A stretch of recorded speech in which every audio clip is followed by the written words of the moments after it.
अस्सलाम वालेकुम। रकीब अरबी ज़ुबान का लफ्ज़ है और इसके मानी है नज़र रखने वाला, निगरान, हिफाजत करने वाला। ये लफ्ज़ कुरान मजीद में बारी ताला की सिफत के तौर पर आया है क्योंकि वो अपने बंदों पर निगाह रखता है और उनकी हिफाजत फरमाता है।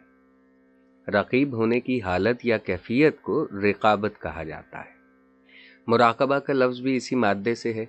इसके इस्तिलाही मानी अपने बातिन या हकीकत पर निगाह करने और ध्यान लगाने के हैं। अरबी, फारसी और उर्दू शायरी में अपने मानी के एतबार से रकीब का लफ्ज़ उस शख्स के लिए बोला जाता है जो किसी के महबूब पर निगाह रखता हो, महबूब को आशिक से महफूज रखना चाहता हो। असल में बात यह है कि अगर किसी हसीन पर दो लोग आशिक हों तो जाहिर है कि दोनों उस पर निगरान रहेंगे और उसे एक दूसरे से महफूज रखना चाहेंगे, लिहाजा वो एक दूसरे के लिए रकीब होंगे। हमारी शायरी की रिवायत में रकीब के लिए कई और नाम भी हैं। मसलन अदू का माना है दुश्मन या गैर के मानी दूसरे या अजनबी के हैं।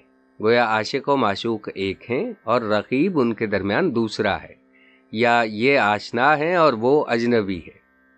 इसी तरह रकीब को मुद्दई भी कहा जाता है। मुद्दई का मतलब है दावा करने वाला।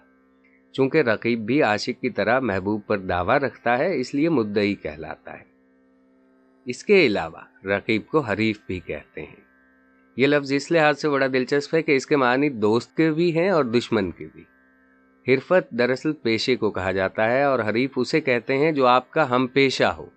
चूंकि आशिक और रकीब दोनों एक ही काम करते हैं, यानी एक ही महबूब से इश्क, इसलिए एक दूसरे के हरीफ होते हैं।